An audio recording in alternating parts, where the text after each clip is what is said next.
I just now realized that in all of my education preparation to become a teacher, we never learned about the history of education.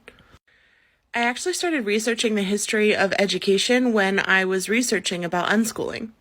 For those of you that don't know, my name is Angela. I am a former public school teacher turned unschooler, and I help families live and learn with faith and freedom. I started questioning what I was doing as a teacher by reading the book Dumbing Us Down by John Taylor Gatto. I love that book so much that I decided to read other books by him, and one of the books that he wrote is An Underground History of American Education. In fact, you can actually download a free PDF of this book. I read through that whole book and became absolutely convinced that if people knew the history of American education, we would not be doing what we're doing. Like, parents would shut the whole system down.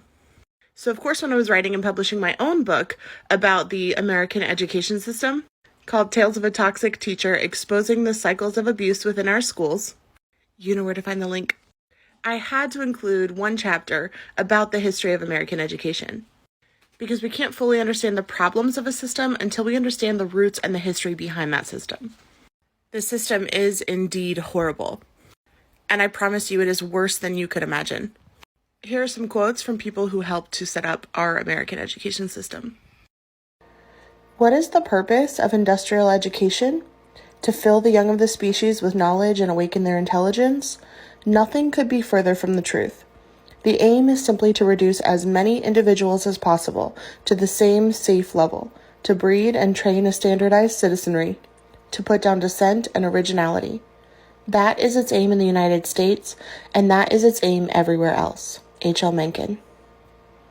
If the public schools can keep the children occupied throughout the day with sports after school and homework in the evening, the parents will have less than an hour a day with their children, and the families and Christian churches' influence over them could be broken in about a generation. John Dewey.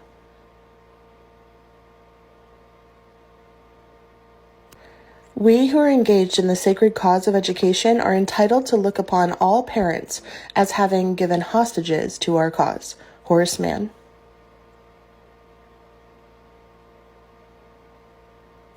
Education should aim at destroying free will, so that after pupils are thus schooled, they will be incapable throughout the rest of their lives of thinking or acting otherwise than as their schoolmasters would have wished.